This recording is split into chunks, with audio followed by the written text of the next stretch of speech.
100% Aiglon. Toute l'actualité de l'OGC Nice. Jean-Baptiste Marie sur France Bleu Azur. Bonsoir à tous et bienvenue dans 100% Aiglon, saison 9, épisode 11. Et tout va bien pour l'OGC Nice, toujours leader du championnat de France et qui suit son objectif du début de saison, conquérir un 5e titre de champion de France. Mario Balotelli, Dante et Belhanda, 3 recrues phares du mercato niçois, ne regrettent évidemment pas leur choix de signer à Nice. En même temps, à jouer la Ligue des Champions la saison prochaine. Il n'y a pas mieux comme compétition à disputer pour un joueur. Bon allez, je m'arrête là dans le délire. Le Gilles n'est évidemment pas programmé pour cela, en tout cas ne l'était pas, mais les joueurs de Lucien Favre, eux, continuent d'impressionner la Ligue 1. Pour revenir sur cette folle semaine niçoise dans le studio de France Bleu Azur, Vincent Menichini, journaliste à Nice Matin. Salut Vincent. Salut JB. Didier Bellotto, expert de France Bleu, est également avec nous, fan de foot, fan du gym. Salut Didier. Bonjour JB. Avec nous également Laurent Barras. Salut Lolo. Bonsoir à tous, salut. Il n'est pas seul ce soir. Salut il est Laurent. accompagné d'une femme d'expérience. Oui. Je serai avec Christina Cordula tout à l'heure. On a hâte. Rendez-vous. Vincent Menichini. À 7h-20. Et nous serons en ligne dès le début de ce journal avec Willan Cyprien, buteur hier soir à Metz et auteur d'un excellent début de saison avec le gym. Et d'abord, revivons les 4 buts de l'OGC Nice en Lorraine. C'était hier sur France Bleu Azur. Pléa, c'est bien joué. Pléa qui est en train de réparation. Alassane Pléa et l'ouverture du score. Alassane Pléa, comme à Salzbourg cette semaine, qui ouvre la marque dans le premier quart d'heure. 12 minutes de jeu, comme à Salzbourg, ça fait déjà 1-0 pour le gym. Il va en train de réparation, Younes Belhanda, il va prolonger, faute penalty. Penalty pour le GC Nice. Le coup de sifflet a été donné, Pléa qui s'élance, qui va frapper, et c'est arrêté, ça rentre. Oh, ça rentre. Le deuxième but d'Alassane Pléa, le doublé. Younes Belhanda, la profondeur pour Pléa. Allez, Alassane Pléa, faut marquer cette fois. Et le troisième but. Le troisième but d'Alassane Pléa.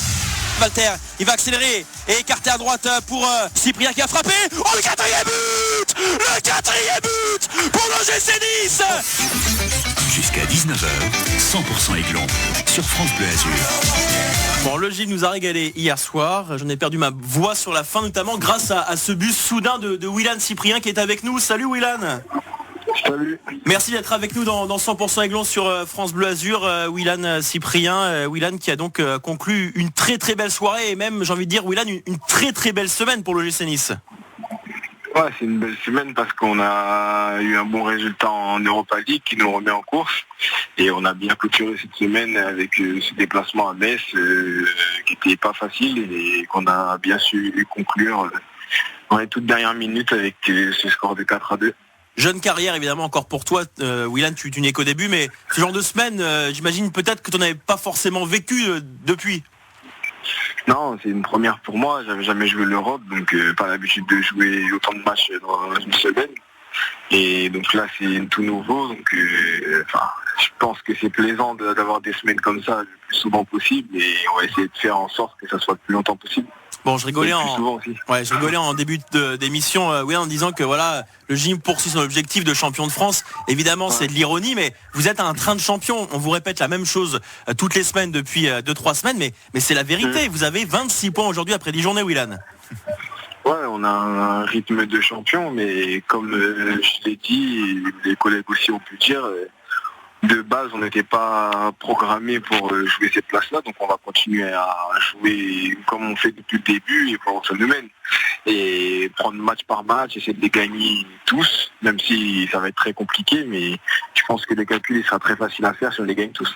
Willan, c'est important ces cadres. Voilà, Vincent Menichini parlait de Dante à l'instant. On a évoqué aussi Paul Bass, Mario Balotelli aussi qui n'a que 26 ans mais qui a quand même déjà une sacrée carrière derrière lui. C'est important pour vous, jeunes joueurs, d'avoir ce genre de profil et des joueurs d'expérience à vos côtés. Ouais, bien sûr, parce que c'est des joueurs des hommes avant tout qui nous montrent la marche à suivre, parce que nous on est nouveaux, on sait pas trop comment ça se passe. Que ce soit Dante, Younes ou Mario, c'est des mecs qui ont déjà vécu des moments compliqués et ils nous montrent comment ne pas reproduire ces choses-là. Mais après, on a un groupe très homogène avec beaucoup de qualité. On a su le voir hier, même sans Mario, on arrive à mettre 4 buts et c'est ce qu'il nous faut. Faut pas qu'on se repose que sur une individualité, parce qu'il y a des fois où elle ne sera pas là, où elle sera moins bien. Donc quand il est là et qu'il est au top, tant mieux pour l'équipe, mais il faut que nous aussi derrière, on assume tous nos rôles et qu'on soit au maximum de nos performances pour je continue à faire tourner le gym même sans lui. Après, oui, des mecs comme Dante, Paul Bay, ils sont super importants dans la vie de tous les jours. Pas que sur le terrain, mais dans la vie de tous les jours pour nous montrer des choses à faire, à pas faire, comment, enfin... Je pense nous aider à franchir des paliers plus vite parce que c'est pas qu'on n'a pas le temps, mais on est obligé de les franchir plus vite que... Bien sûr. C'est des exemples. Ouais. C'est des exemples tout simplement. Hein, Willan, une dernière question. Est-ce que malgré tout vous dites effectivement vous n'êtes pas là pour jouer le titre de champion de France, en tout cas pas aujourd'hui, Vincent le disait, la saison est encore très très longue, mais est-ce que tu te dis qu'il y a la possibilité avec cette équipe niçoise, avec ce vestiaire de réaliser quelque chose de grand cette saison? Quand on regarde les autres résultats et comment les autres équipes jouent, si le championnat devait s'arrêter maintenant, oui, bien sûr qu'on a une carte à jouer, mais après, comme je l'ai dit beaucoup de fois, il y a des équipes comme l'Olympique Lyonnais qui vont se mettre à tourner, le PSG aussi, je pense qu'ils ne sont pas du tout à leur niveau, on voit comparé à la saison dernière, et ils avaient fait une saison écrasante, ils ne sont pas du tout au niveau qui leur appartient. Donc je pense que ces équipes-là vont recommencer à bien tourner et à commencer à engranger des points, et là ça va commencer à être un peu plus compliqué, mais nous on est à une place qui était peut-être pas la nôtre, mais on fera tout pour la garder, donc match après match on va jouer avec une détermination extrême pour essayer d'en gagner le plus possible, puis on fera les comptes à la fin. Et pour l'instant il y a 4 points d'avance sur le PSG, 4 sur Monaco, 6 sur le PSG et 13 sur l'Olympique Lyonnais. Merci beaucoup Willan Cyprien d'avoir été avec nous. Willan, bonne semaine. La reprise de l'entraînement c'est quand là? Mercredi, donc un peu de repos. Vous avez fait vraiment une grosse semaine, et il y aura le prochain match, ça sera dimanche évidemment à l'Allianz Riviera, de retour devant les supporters. Salut Willan, merci beaucoup de ta présence dans l'émission 100% Aiglon sur France Bleu Azur.